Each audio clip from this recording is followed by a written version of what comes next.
Boa noite. Hoje é 13 de novembro de 2023. Eu sou Haroldo Serávulo Cereza, diretor de redação de Ópera Mundi, e está no ar mais uma edição do programa Outubro.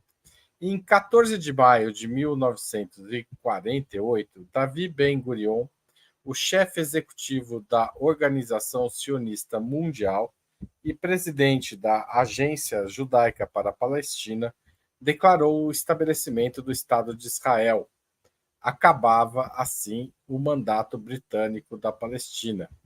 As nações vizinhas árabes invadiram o recém-criado país no dia seguinte em apoio aos árabes palestinos, que questionavam as fronteiras definidas pela Resolução da Assembleia Geral das Nações Unidas de 29 de novembro de 1947. O novo Estado judaico detinha, por esta partilha, a grande maioria das terras férteis e das 1.200 aldeias palestinas, aproximadamente 400 estavam em seu interior. Israel, a partir de então, travou várias guerras com estados árabes vizinhos, ocupando e eventualmente desocupando territórios da Cisjordânia, Península do Sinai, faixa de Gaza e colinas de Golã, na Síria. Parte dessas áreas, incluindo Jerusalém Oriental, foram anexadas por Israel e a fronteira com a vizinha Cisjordânia ainda não foi definida de forma permanente. Após diversos conflitos e negociações, na década de 90, os acordos de Oslo deram à Autoridade Nacional Palestina o direito de autogoverno na Cisjordânia e na faixa de Gaza, mas esses acordos também nunca foram plenamente implementados. E em novembro de 1995, logo depois que eles ocorrem, é assassinato de Yitzhak Rabin, político israelense que comandara as negociações, assassinado por um militante extremista judeu. A solução de dois estados prevista tanto na partilha de 48 quanto nos acordos de Oslo são viáveis hoje em dia? Este é o tema e a primeira pergunta do programa de hoje, que conta com a participação de Rita Coitinho, socióloga e doutora em geografia, autora do livro Entre Duas Américas, Estados Unidos ou América Latina, especialista em integração latino-americana. Valério Arcari, historiador e professor titular aposentado do Instituto Federal de Educação, Ciência e Tecnologia de São Paulo. E Arlene Klimecha, historiadora, professora de História Árabe do Departamento de Letras Orientais da Faculdade de Filosofia, Letras e Ciências Humanas da Universidade de São Paulo. Atualmente ela é diretora do Centro de Estudos Árabes da USP. Vou começar por você, Aline, que está aqui pela primeira vez. A solução de dois estados ainda é possível? Ela é uma solução para o conflito? Haroldo, é engraçado que qualquer solução que se aborde, como alguma que tenha sido aventada, quando a gente vai ver na prática, qualquer uma parece irrealizável, dada a situação em que hoje se está. Então, seja a solução de dois estados, seja um Estado único binacional, seja um Estado único laico e democrático, todas elas têm todas essas soluções enfrentam enormes empecilhos.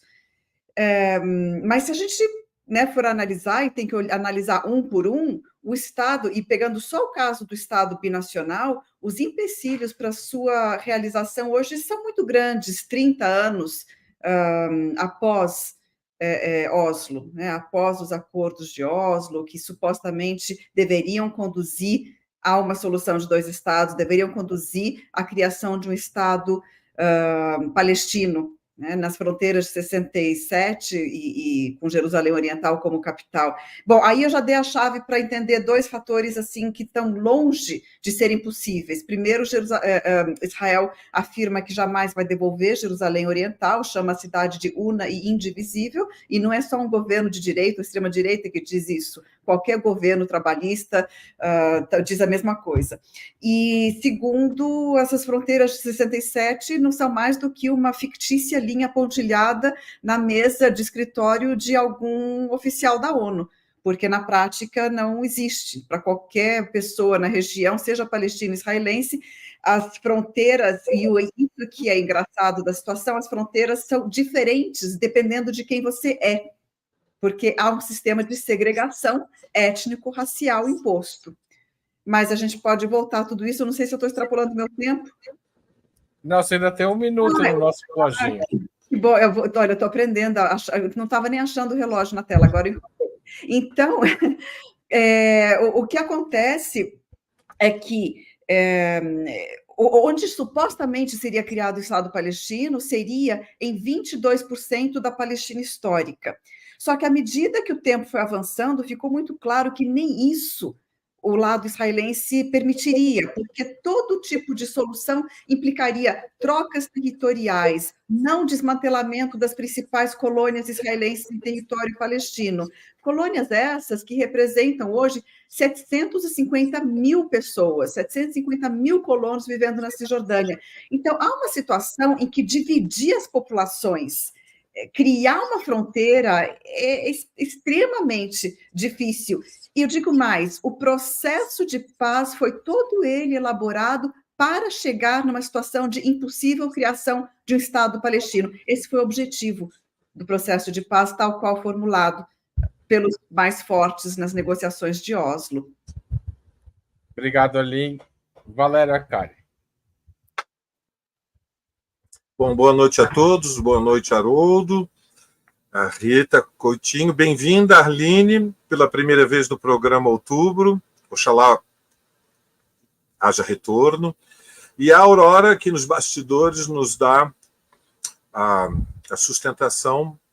Então, indo diretamente à pergunta, eu vou desdobrá-la em 2 momentos. A primeira, o conceito de viável tem uma certa importância, porque quando nós trabalhamos com a ideia da viabilidade de um projeto político, nós temos que clarificar para aqueles que nos acompanham que a viabilidade ela é um desdobramento, ela resulta da evolução das relações políticas de forças, as relações de forças entre os antagonistas, ou seja, quando nós tratamos do tema, estamos diante de um conflito que tem muitas décadas, ou seja,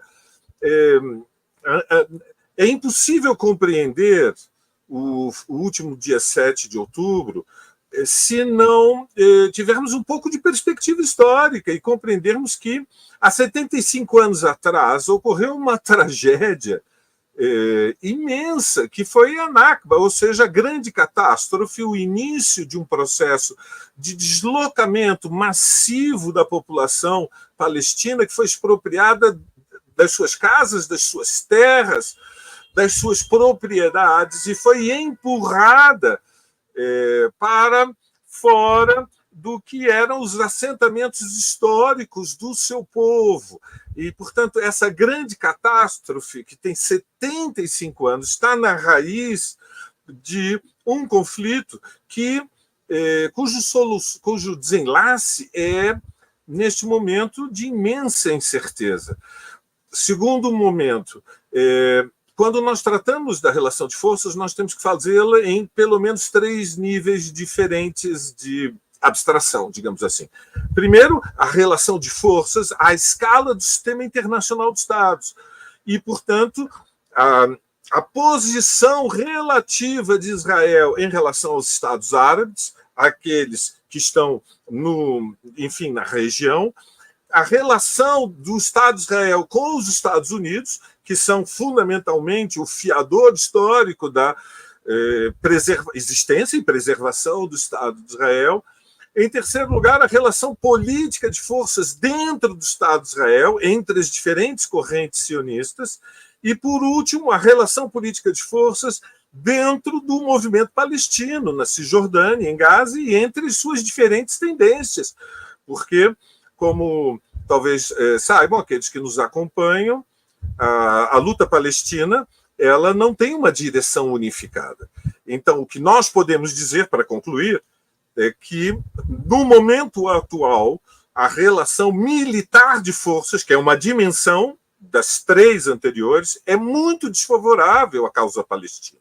Ou seja, o que está ocorrendo hoje em Gaza é uma guerra de extermínio totalmente desproporcional e assimétrica, e, portanto, é decisivo que entre um novo sujeito nesta equação, e este sujeito é a solidariedade internacional com a causa palestina, que saiu às ruas ontem pelo mundo.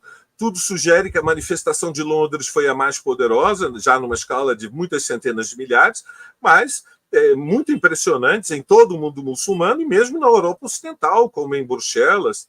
E, portanto, como em outras guerras anticoloniais, como na Guerra do Vietnã, para lembrar para aqueles mais veteranos, a solidariedade internacional pode cumprir um papel qualitativo se ela aumentar a escala das mobilizações das dezenas para centenas de milhares e depois para a escala dos milhões. Oxalá.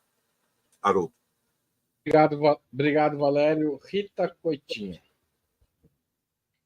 Eu não tenho muito a acrescentar à pergunta depois das duas respostas que me antecederam. Eu acredito que tanto a Arline quanto o Valério colocaram bem a questão. A ideia de dois estados, ela é uma abstração, né? Uma abstração, um plano que foi abandonado pela comunidade internacional desde sempre, porque quando houve a divisão em 1948, teoricamente já era para ser organizado o outro estado, né? Isso não aconteceu. Depois dos acordos de Oslo, já na década de 90, já criavam para os palestinos áreas de importância política reduzida, né? Havia 3 áreas, recordando o acordo de Oslo, uma pequena área apenas, onde a autoridade civil e militar seria palestina, e as outras 2 áreas com autoridade militar de Israel e completa de Israel, né? Militar e civil. Então, já nos acordos de Oslo há esse abandono das possibilidades reais de criação de um outro Estado. E, para além disso, o que a professora Arline colocou, os assentamentos judaicos não pararam.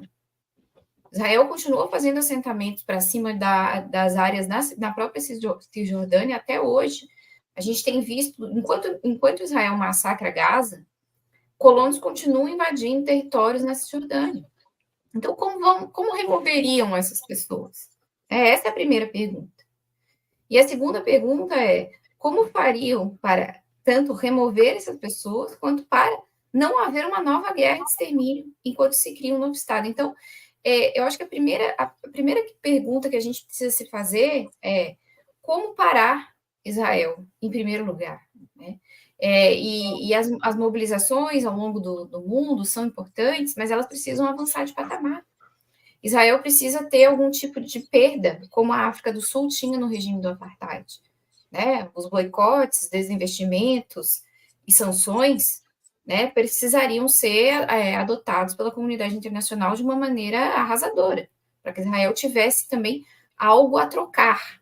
Porque nas condições que nós temos, o que vai haver são guerras permanentes, massacres permanentes, né, reinvasões permanentes. Então, eu não vejo hoje a possibilidade de nenhuma solução mágica, porque, por exemplo, se a gente fosse pensar na ideia de um único Estado laico, né, com igualdade de condições, como garantir que esse único Estado laico não seria criado hoje e amanhã haveria uma guerra civil por aqueles que não aceitam? Pessoas do calibre daqueles que assassinaram Isaac Rabin por um acordo que era ruim para os palestinos.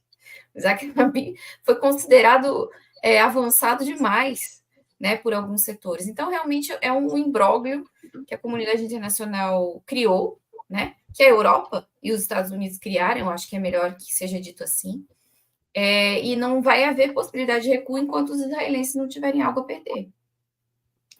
Obrigado, Rita. Vou passar a segunda pergunta.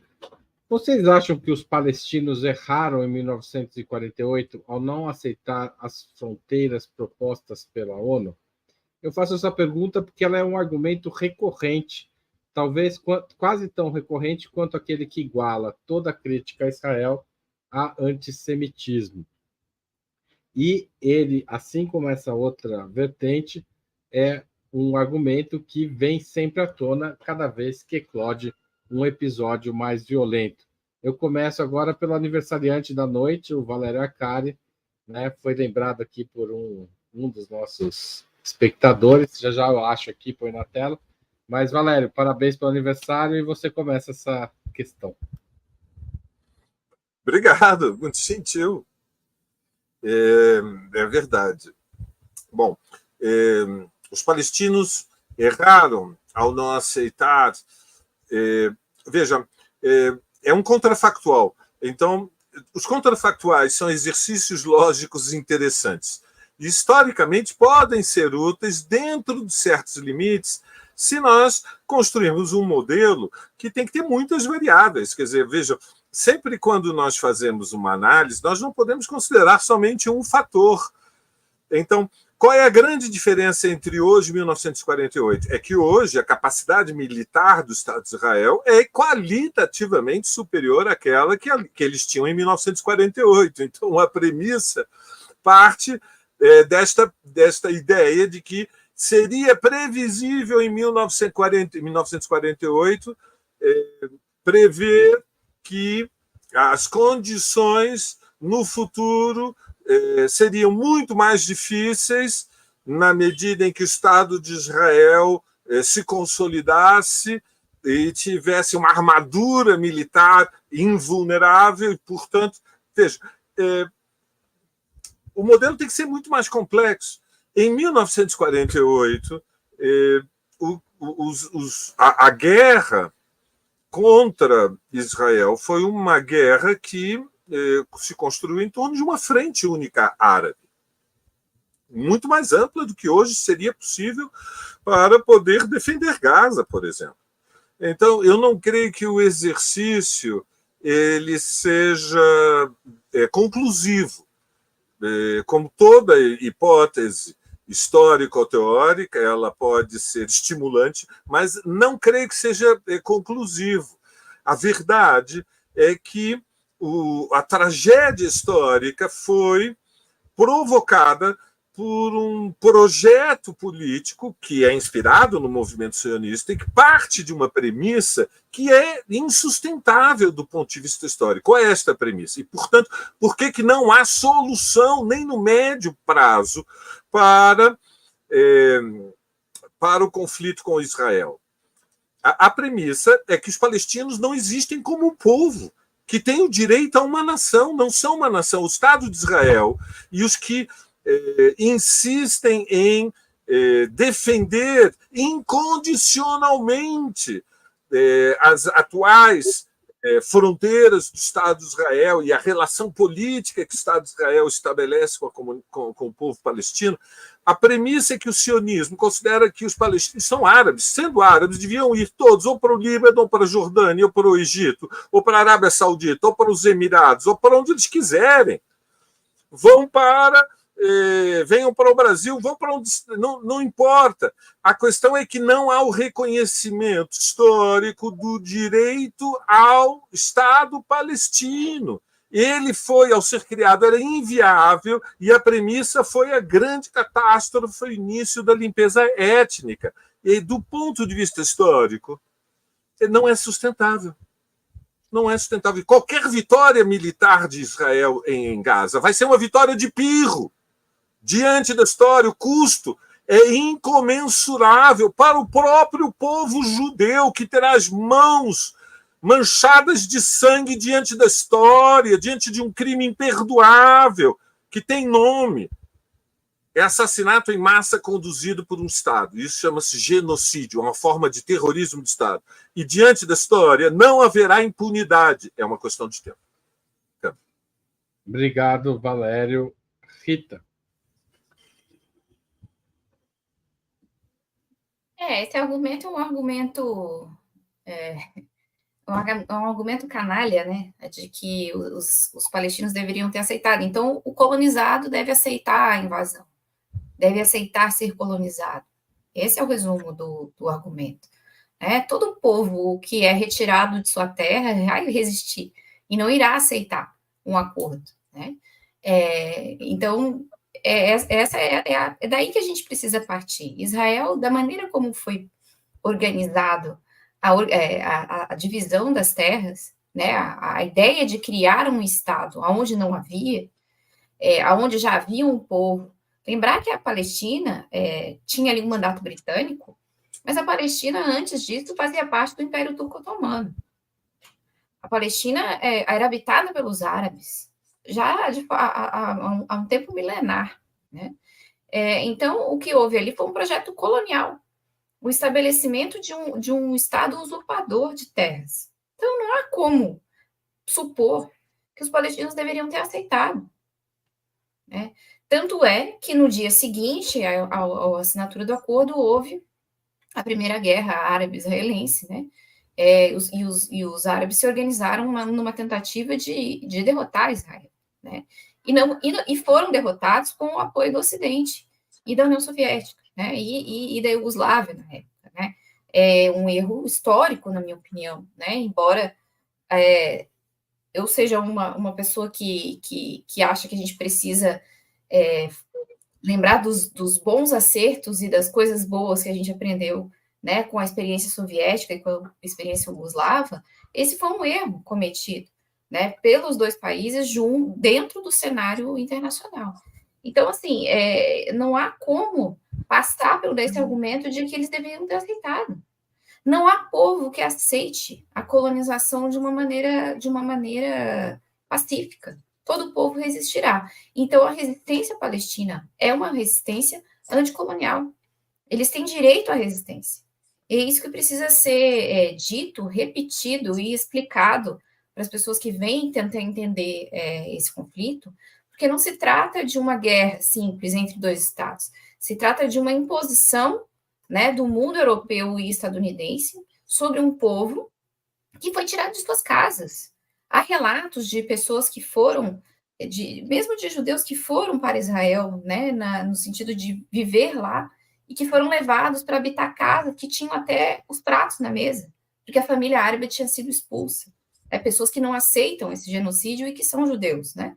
Então, eu acho que esse o ponto de partida de qualquer conversa a respeito de Gaza, a respeito da Cisjordânia, a respeito, né, do Estado de Israel. Arline. Esse falseamento da história que se resume que está contido nessa frase que diz que, bom, os palestinos não deveriam ter aceito a criação do seu Estado em 48, geralmente vem acompanhado de outro mito, que é que os palestinos não criaram o Estado porque não quiseram.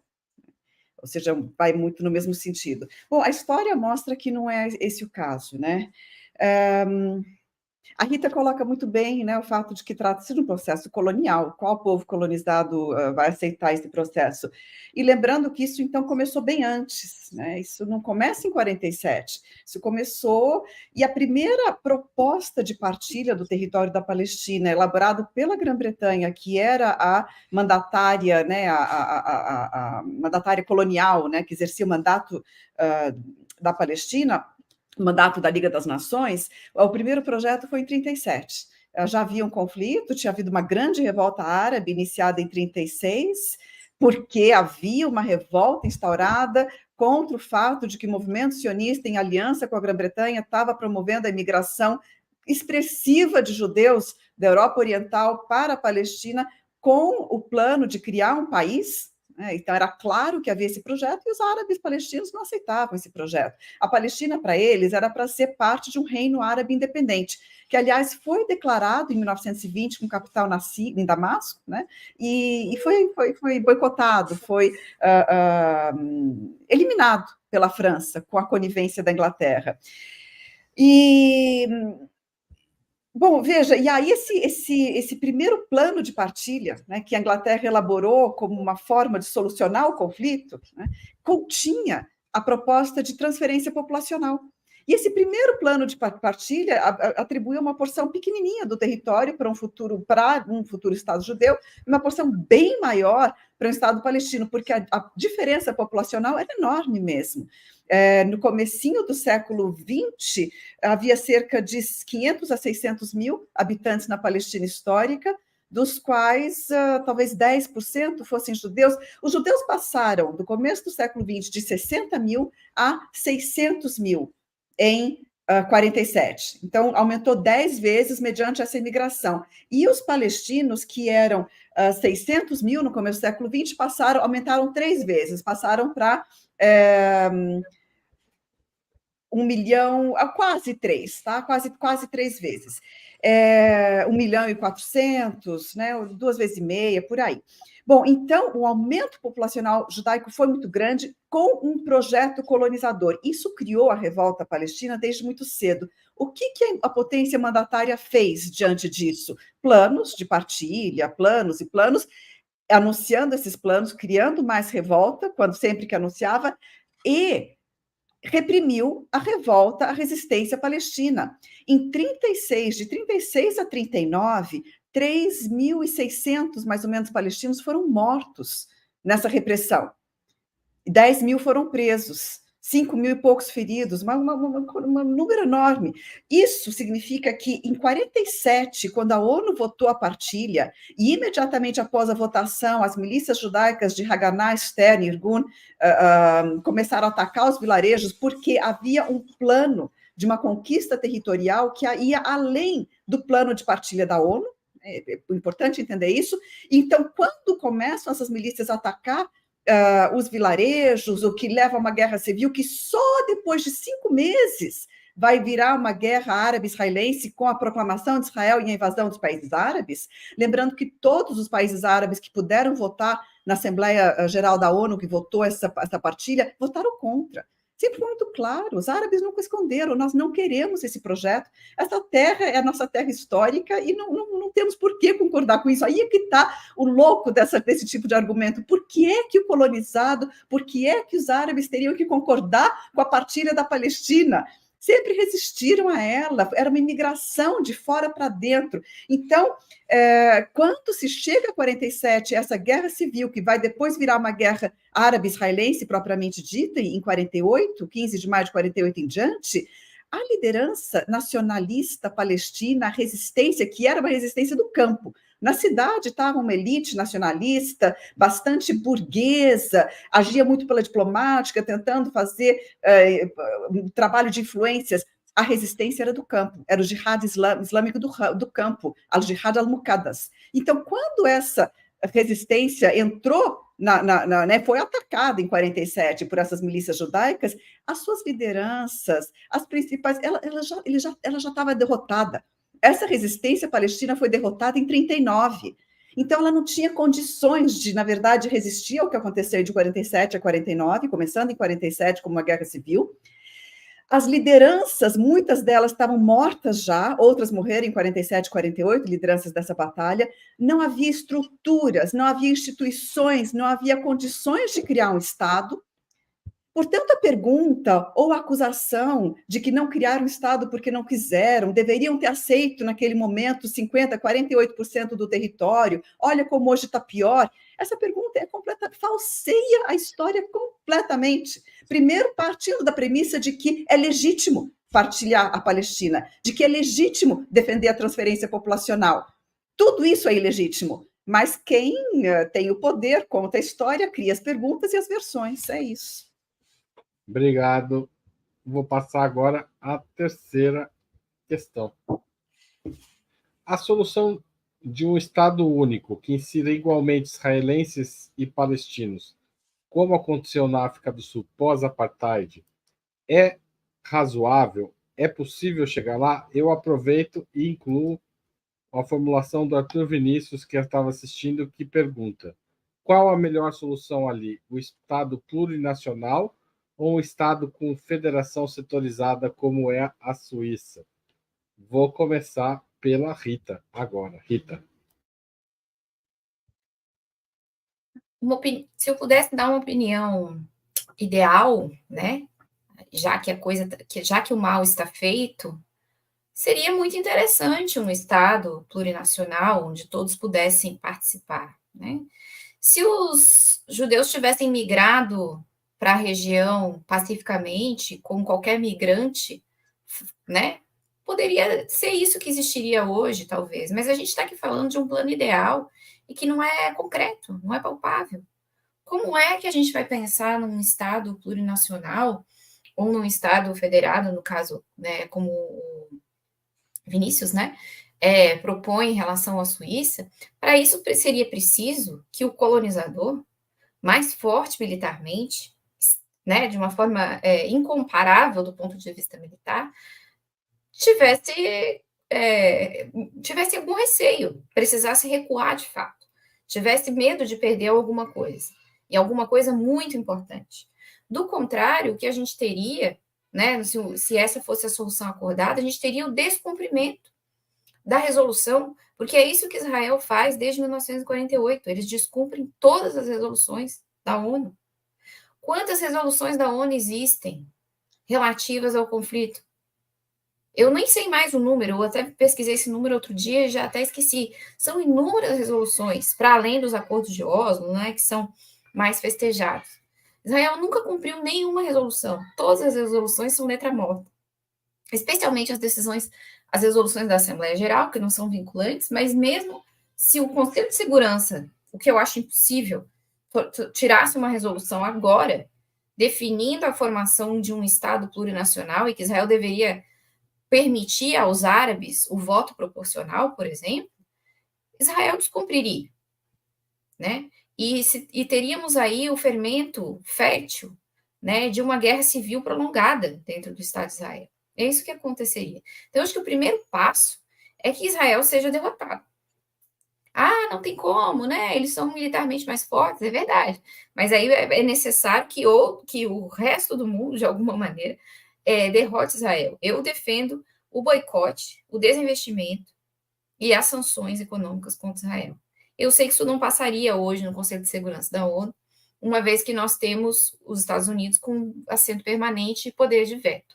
Mas talvez a criação de uma articulação exterior ao Conselho de Segurança, né, algum tipo de organização desse boicote, tanto por parte não só dos países árabes, né, mas dos países latino-americanos, asiáticos, né, e, se possível, os países europeus, né, que por enquanto também não é possível, acho que vai ter que ter muita revolta interna nesses países para que isso aconteça. Mas sem a sanção econômica forte, sem que Israel perca poder de fogo, não há solução possível. Não há solução possível. Obrigado, Rita. Arline. Então, Haroldo, o que existe hoje na Palestina histórica? Quando a gente fala em Palestina histórica, a gente fala do território que é Israel, mais Cisjordânia, mais faixa de Gaza, onde existia o mandato britânico na Palestina e que, na época otomana, eram 3 subprovíncias do Império Otomano. Hoje existe um Estado só, que é o Estado de Israel. Os territórios palestinos, eles são ocupados, militarmente ocupados. A autoridade palestina não é governo nacional, é uma espécie de governo, digamos, com status aí ou poderes, digamos assim, municipais. Água, esgoto, luz, educação, transporte, é isso que ela cuida. Polícia, como função estipulada pelos acordos de Oslo, uma polícia para segurar a militância, para garantir a segurança de Israel, um acordo de cooperação de segurança, né? Uma cooperação de segurança com Israel. Essa é a autoridade palestina. Esse Estado único é um Estado também de segregação. Portanto, os palestinos estão vivendo em bolsões territoriais, cerca de 22 bolsões territoriais ao longo da Cisjordânia, e um grande bolsão territorial, que, na verdade, é um gueto fechado, praticamente um campo, que, aliás, hoje virou de extermínio, que é Gaza.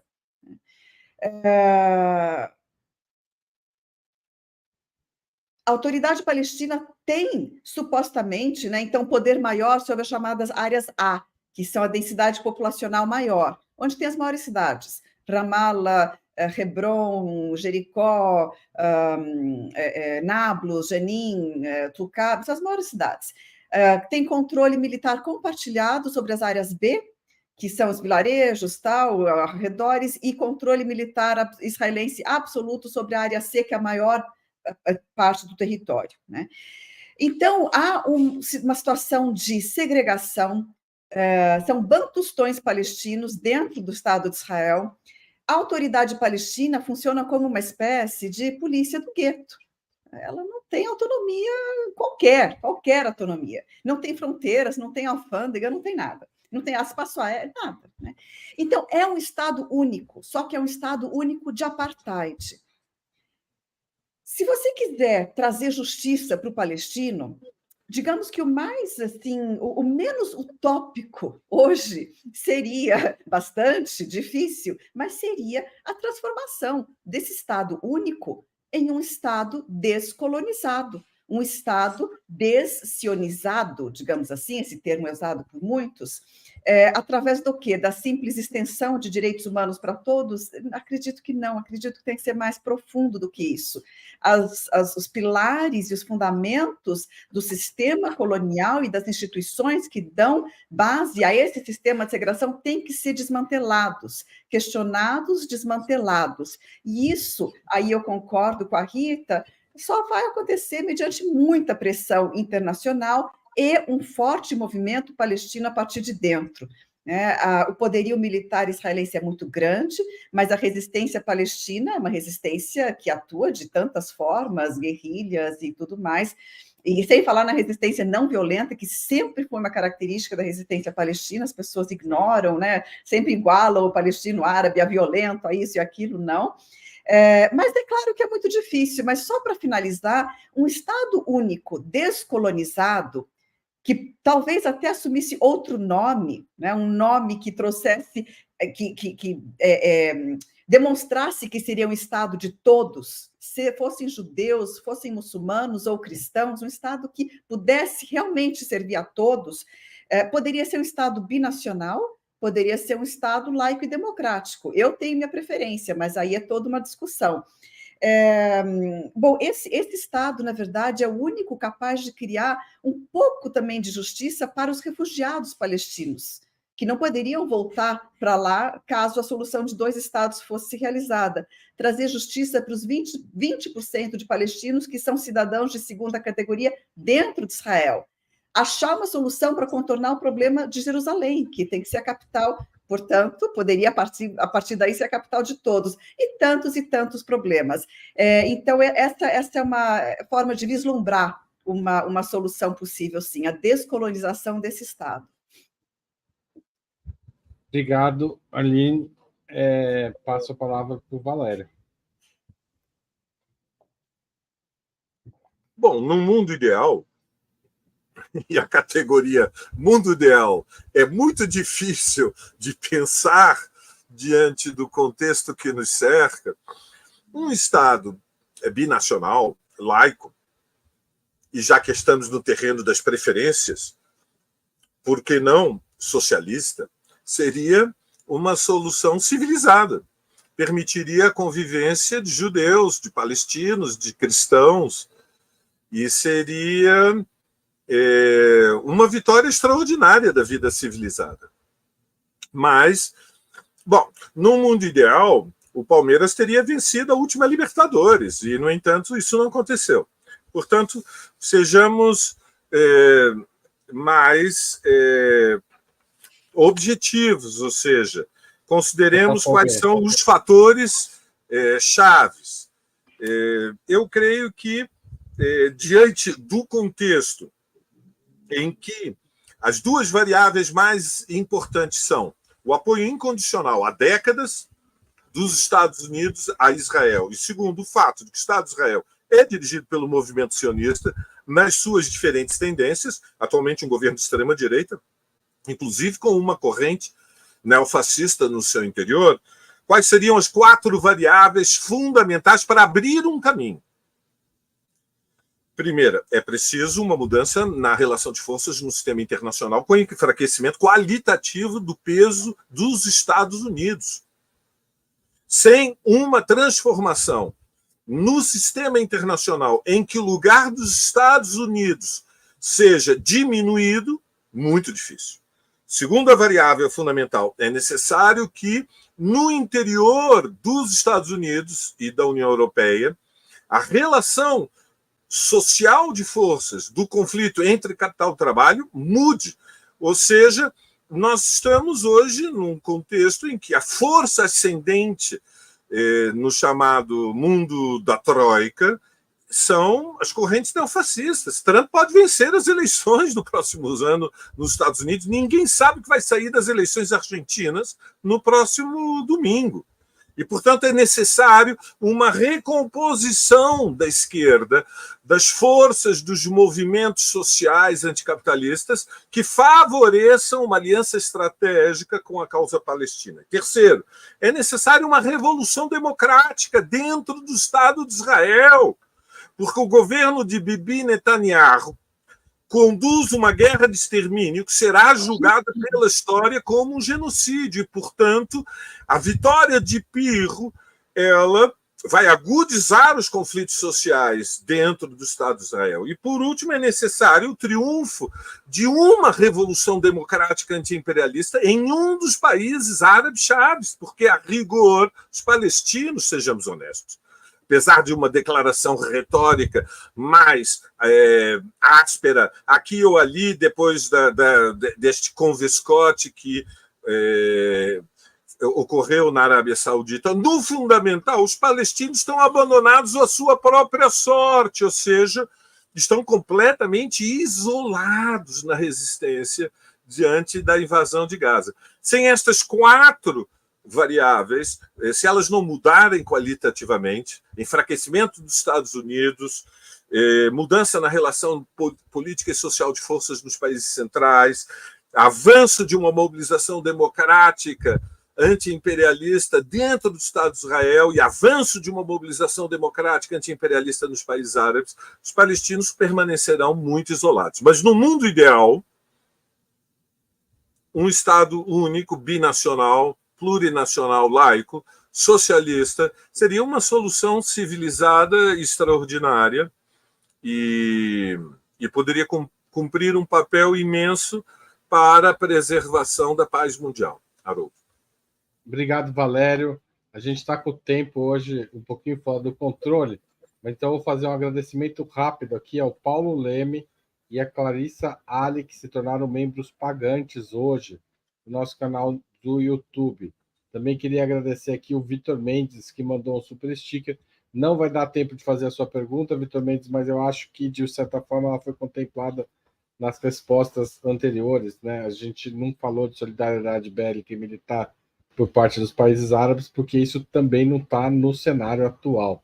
Se der tempo, alguém entra nesse assunto, mas obrigado pelo seu super sticker, tá certo? E a Lia Medeiros, que também mandou um super sticker.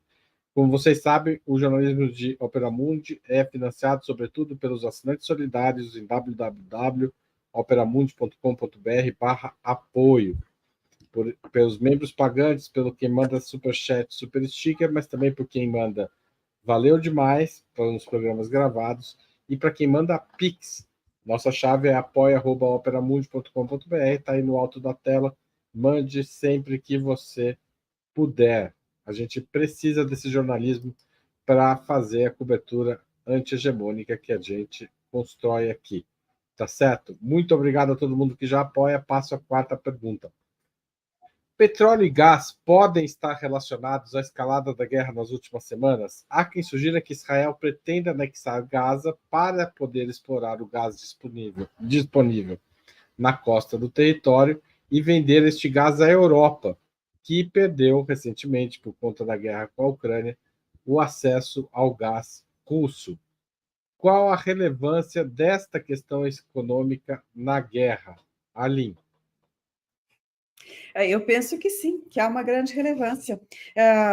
Até uma década atrás, eu não me lembro agora a data exata em que foi descoberta e confirmada a reserva de petróleo, mas estávamos nós, historiadores da região, acostumados a dizer, né, Gaza, então, esse território que o Egito não quis, quando administrou Gaza de 49 a 67, nunca quis realmente anexar Gaza, diferente da Jordânia, que sempre quis anexar a Cisjordânia, ou que essa enorme, né, população de Gaza tornava o Gaza um estorvo e tudo que Israel sempre quis era se livrar, até que foi descoberto e confirmada a reserva de petróleo expressiva. E aí a limpeza étnica passa a fazer parte dos planos de Israel em relação à faixa de Gaza. Veja, a gente também não pode esquecer que Gaza tem um litoral belíssimo, é bonita, né? Se não fosse a destruição reiterada sobre a faixa de Gaza, seria realmente outro cenário a faixa de Gaza. Mas a forma como essa ofensiva aconteceu... Bom, primeiro, que Israel nunca precisou de uma desculpa para realizar massacres em Gaza. Então, essa história de que o 7 de outubro foi, foi uma resposta, ou então a mesma aquelas versões diziam que, bom, o 7 de outubro foi planejado em conjunto, Netanyahu se aproveitou disso, de certa forma deixou que acontecesse para poder responder. Israel nunca precisou de nada para poder atacar a faixa de Gaza. Mas a virulência com que esse ataque veio à tona, ele vem num momento bem significativo, depois, né, de guerra da Ucrânia acontecendo, todo o problema com gás na Europa, e o estopim, que foi o ataque do dia 7, do Hamas sobre Israel, ou seja, todos esses fatores juntos giram em torno desse fator central, de que agora tem algo que interessa para Israel na faixa de Gaza, que é a exploração desses campos de gás. Israel compra gás hoje do Egito,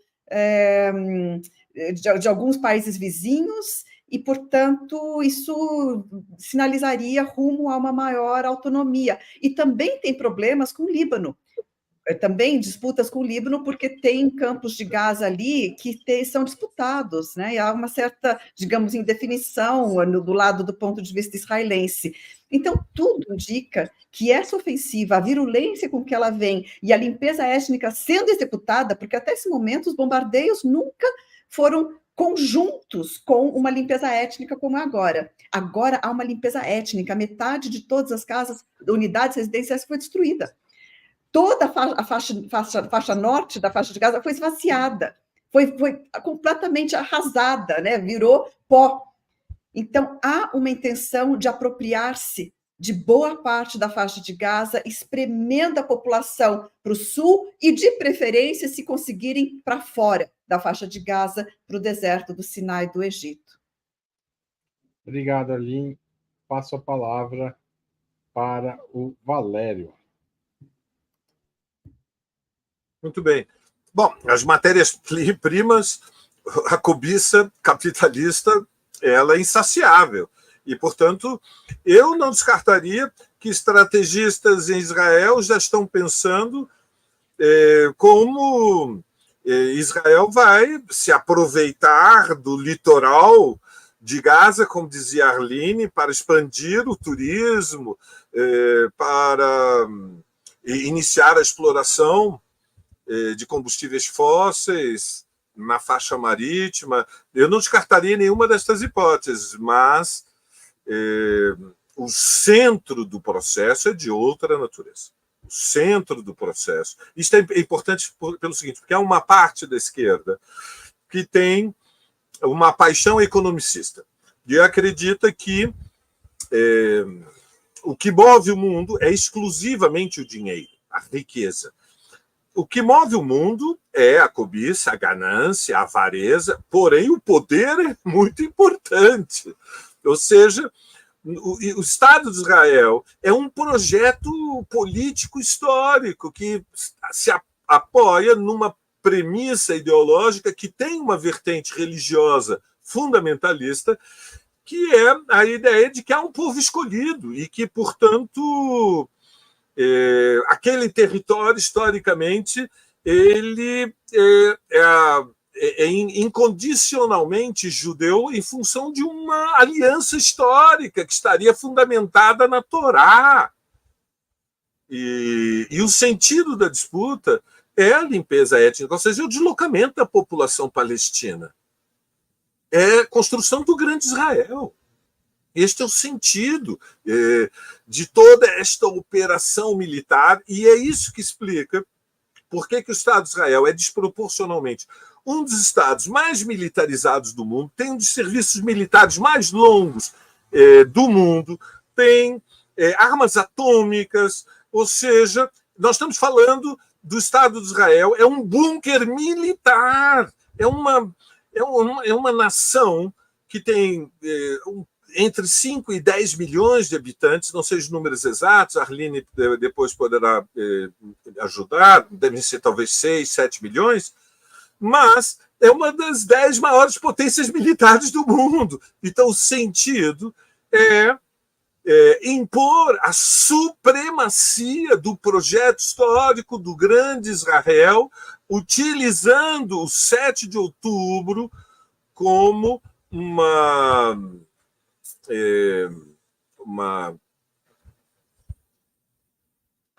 nuvem ideológica de legitimação de uma guerra de extermínio. E agora que os brasileiros que estavam em Gaza foram retirados, eu creio que tem sentido que o Estado brasileiro, diante da tragédia, vá à ruptura de relações diplomáticas. Hoje mesmo o Lula fez um discurso duríssimo no Palácio do Planalto, dizendo que o que está acontecendo é intolerável, é uma guerra desproporcional, são crimes de guerra, mas é preciso ir além. E esse passo para dar o exemplo de que o isolamento de Israel é uma questão real e imediata, é a ruptura de relações diplomáticas com o Estado de Israel, e creio que essa é a posição que o PSOL deve defender diante do governo Lula. Haroldo. Obrigado, Valério. Passo a palavra para a Rita Coutinho. Bom, na minha visão, a questão energética é, de fato, um ponto fundamental de toda a geopolítica do Oriente Médio. O apoio incondicional dos Estados Unidos a Israel, ele está muito vinculado, a gente já conversou em outras ocasiões, ao chamado lobby de Israel, né, na política externa, na política interna, inclusive, estadunidense. Mas esse lobby, ele não é de graça, né? Esse lobby, ele existe porque existe dinheiro, e o dinheiro, ele vem dos recursos energéticos. O Estreito de Hormuz, que é controlado hoje pelo Irã, que é muito próximo da região onde está conflagrado, passa em torno de 30% de todo o petróleo mundial. Ele passa por aí, por esse lugar. Então, ter um enclave pró-Ocidente, leia-se, pró-Estados Unidos, na região do Oriente Médio, é fundamental para a geopolítica dos Estados Unidos da América. Né? Impossibilitar, né, que os árabes ali no Irã, no Iraque, na Arábia Saudita, no Iêmen, nos Emirados Árabes Unidos, possam fazer o que bem entenderem em relação ao tráfico do petróleo na região, é muito importante. Os Estados Unidos são extremamente dependentes do petróleo. Eles produzem petróleo, mas produzem um petróleo caro, né? E que não é de grande qualidade. Eles estão extraindo petróleo de xisto, que é um negócio ultra poluente. Então, eles precisam também do petróleo do Oriente Médio e ressentem-se do controle de preços, né, que a OPEP consegue impor. Se pudessem expandir o conflito a ponto de envolver os iranianos, expandiriam o conflito, sim, a ponto de envolver os iranianos, e têm feito gestões nesse sentido. Hoje, se for possível checar essa notícia, mas eu li no Sputnik, né, a notícia de que o chefe do Pentágono, tal do Austin, teria admitido um ataque às bases pró-iranianas dentro da Síria, no dia de hoje.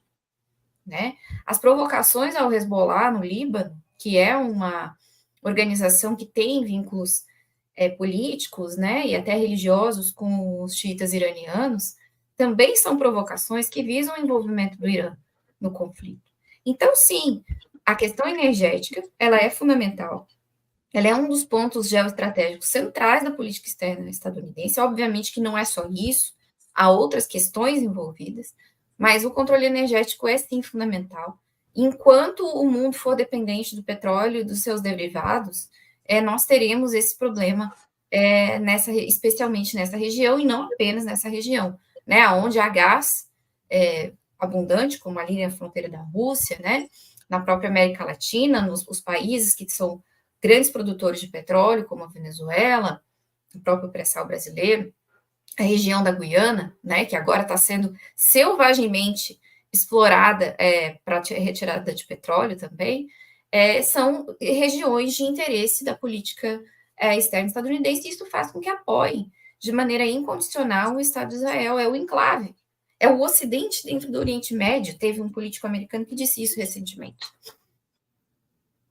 Obrigado, Rita. Eu vou passar agora a quinta pergunta. O Valério puxou o assunto, então para ele eu vou fazer uma perguntinha adicional. Ele já falou, gastou 1 minuto e meio dessa pergunta, ele já gastou antes de eu formular. Os brasileiros estavam retidos em Gaza e foram finalmente liberados. O governo brasileiro, a partir de agora, se sentirá mais livre para adotar posições críticas a Israel? A pergunta que eu vou complementar a você é da Liege. Só para pode, sim, se alguém quiser comentar também pode, mas a Liege pergunta se alguém sabe dizer se o movimento BDS está crescendo. E boicote, desinvestimento e sanções, né, para quem não sabe a sigla. E o Denilson acrescentou aqui, pergunta um pouco na linha da minha pergunta, que é o que está acontecendo com Lula. Vai continuar na mesma posição, relativizando, ou vai continuar sendo condescendente com a Barbárie? Qual que vai ser a posição do Brasil a partir de agora? Aliás, o Denilson disse que mandou um pix para a gente. Agradeço, Denilson, valeu. Passo a palavra para o Valério. Valério, a palavra é sua. Bom, o movimento BDS vem crescendo, e uma das expressões mais impressionantes foi a decisão de trabalhadores portuários em diferentes países de boicotar o embarque de navios que alimentam o esforço de guerra do Estado de Israel, que é uma forma prática de internacionalismo quase esquecida e que tem impactos diretos no desenlace do conflito, não só na sua dimensão militar, mas tem um sentido simbólico e, portanto, boicote, o BDS permanece atual, e creio que a audiência da solidariedade com a causa palestina, evidentemente, vem crescendo no mundo, semana a semana. O último fim de semana, nós acompanhamos mobilizações dos países muçulmanos em grande escala, numa escala de centenas e centenas de milhares, talvez de alguns milhões, como na Indonésia. Já ocorreram grandes mobilizações no Paquistão e em outros países onde a maioria da população é muçulmana, até mesmo na Turquia, mas, sobretudo, na Europa Ocidental. Mobilizações em Paris, em Bruxelas, em Madrid, e, sobretudo, em Londres. Nós estamos falando de, provavelmente, as maiores mobilizações internacionalistas desde a invasão do Iraque há 20 anos atrás. E, portanto, existe resistência, existe solidariedade internacional. Não podemos perder, entretanto, o sentido das proporções, da escala. A escala ainda é de manifestações de massas que exercem pressão sobre os governos da Inglaterra, da França, da Alemanha, da Itália, da Bélgica, mas estão aquém do que seria necessário para, de fato, deslocar o posicionamento político das grandes potências, sobretudo dos Estados Unidos. Segundo elemento, eu um pouco me antecipei, como disse um Haroldo, eu penso que, a partir do momento em que o resgate dos brasileiros está completo, a diplomacia brasileira tem que radicalizar o seu posicionamento. Nós estamos diante de crimes de guerra, nós estamos diante, como disse Arline, de uma limpeza étnica que só tem comparação possível com a guerra de 47 e 48, porque o norte da faixa de Gaza está semi-destruído, ou seja, nós estamos falando de ruínas. E isso no intervalo de pouco mais de um mês, de 5 semanas, e, portanto, é imprevisível o que poderá acontecer nas próximas semanas. O que mais nós teremos de horror diante do mundo contemporâneo para dar um basta. Se não for este momento para romper relações diplomáticas com o Estado de Israel, quando? Haroldo? Obrigado, Valério. Rita Coutinho.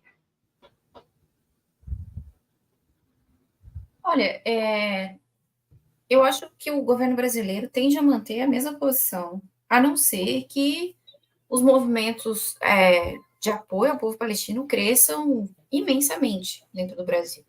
A gente precisa da adesão de parlamentares, a gente precisa da adesão dos partidos que compõem o governo, né, para que haja uma pressão suficiente para que o governo Lula faça o que tem que ser feito, que é defender sanções ao Estado de Israel. Defender sanções ao Estado de Israel e fazer sanções ao Estado de Israel. Denunciar acordos econômicos, denunciar acordos comerciais. Né? Israel é um Estado pirata, não cumpre nenhuma resolução da ONU. E o Brasil é um país que faz parte do sistema internacional, é um país que promove o multilateralismo, é fundador da Organização das Nações Unidas. O Brasil tem todas as credenciais para expulsar Israel, para expulsar o embaixador de Israel e exigir que Israel cumpra as resoluções da ONU. Né? Mas, é claro, não é do perfil, me parece, do atual governo esse tipo de tomadas de posicionamentos tão enfáticos. Né? O governo é um governo que tem uma certa coalizão, né? A bancada ruralista, que também é a bancada da Bala e da Bíblia, tem vínculos com o Estado de Israel, vínculos ideológicos com o Estado de Israel. Né? Então, são uma série de fatores que acabam levando o governo Lula a manter uma posição de crítica, né? Mas uma crítica sem grandes consequências, diferentemente do que fez a Bolívia, né? Do que tem feito até mesmo o Chile, né? Ou mesmo a Colômbia, né? Que tiveram posições mais contundentes em relação ao Estado de Israel. Mas é preciso avançar nessa posição, e para isso é preciso um amplo movimento popular que tome as ruas, né? E que cada vez mais parlamentares e figuras públicas assumam, né, essa bandeira, e exigindo do governo Lula que tome ações mais contundentes contra o crime de guerra, contra o genocídio que está em curso em Gaza. Eu vou guardar alguns segundos para a Arlene poder falar mais um pouquinho. Mas essa é a última pergunta já, fala já. Não, ela pode falar, eu passei para ela o meu tempinho. Ah, tá, você tá... Arlene, é sua.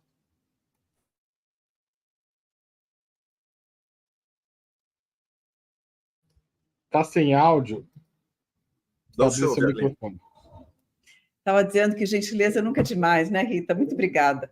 Então, vejam, eu primeiro concordo com a Rita, vai precisar de muita pressão para que o próprio governo brasileiro se sinta motivado a tomar qualquer tipo de atitude mais enfática, mais drástica. Não obstante, verbalmente, no seu discurso, na narrativa, Lula não tem problema em dizer, chamar de genocídio aquilo que é genocídio, mas daí a tomar uma ação, essa nunca foi a postura de qualquer um dos governos Lulas anteriores, e nem do governo Dilma, que, aliás, na narrativa ia até além do que sempre foi Lula. Mas vejam, a gente sabe que, né, no nível pessoal ele sente muito o que está acontecendo, mas como fazer como passar esse vão, né, esse fosso que tem entre a narrativa e a ação? O movimento BDS ele começou em 2005. Foi lançado como um apelo mundial dos movimentos palestinos, pedindo isso, né, desinvestimento, sanções, como forma de pressionar Israel a parar, a desrespeitar os direitos palestinos. Não ia além disso. De 2006, Israel atacou o Líbano, não sei se vocês lembram, e a faixa de Gaza também. Foi um ataque que mexeu muito com o Brasil, que tem 11 milhões de descendentes de sírios libaneses, e naquele momento o Brasil estava negociando um tratado de livre comércio. Aliás, o Mercosul estava negociando um tratado de livre comércio com Israel, que depois foi efetivado, mas naquele momento foi paralisado por pressão, em boa medida, dos próprios parlamentares, que viram que era escandaloso o Mercosul realizar o seu primeiro tratado de livre comércio com Israel, enquanto ele estava bombardeando o Líbano. né? Então, a mesma lógica precisaria ser colocada em prática agora. Agora, só para dizer o que aconteceu, isso durou 6 meses.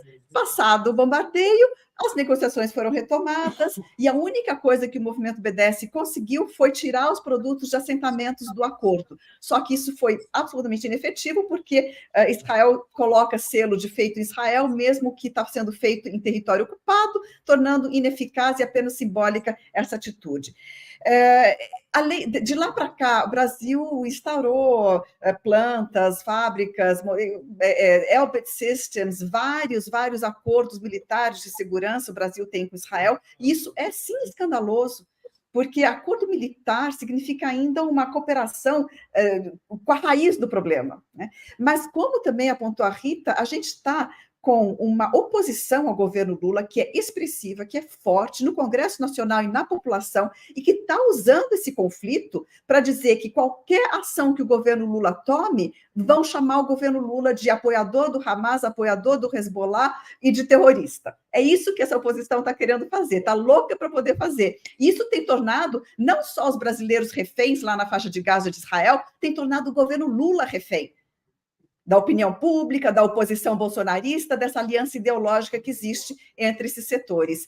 Portanto, o dilema todo é como escapar de tudo isso, né? Como conseguir ir além do que sempre foi uma narrativa pró-Palestina que não serve para nada, que vai ficar para a história como um erro crasso do Brasil e do mundo, e como ainda desvencilhar-se do que é a pressão do setor bolsonarista que está instrumentalizando, que está transformando essa guerra numa arma para ela mesma atacar o governo Lula. Então, tem um enorme trabalho a ser feito, e lembrando ainda que os veículos de comunicação majoritários estão absolutamente pressionados e, portanto, não passando a narrativa palestina, muito subjugados ao que é a narrativa israelense. Ou seja, é realmente uma equação muito difícil e que vai precisar de muita pressão, muito trabalho, com parlamentares solidários, conscientes, com visão humanista do que está acontecendo, para impor o que é o decente a ser feito, né? O decente é romper contratos militares, para dizer o mínimo. Tá certo, gente. Queria agradecer muito a presença de vocês três por essa hora e 7 minutos de debate. Estourou um pouquinho. Queria agradecer a todo mundo que assistiu, compartilhou, participou, apoiou a Opera Mundi. Espero vocês aqui mais vezes em outubro. Valeu, Rita. Valeu, Aline. E parabéns, Valéria. Tchau, tchau. Obrigado. Aquele abraço.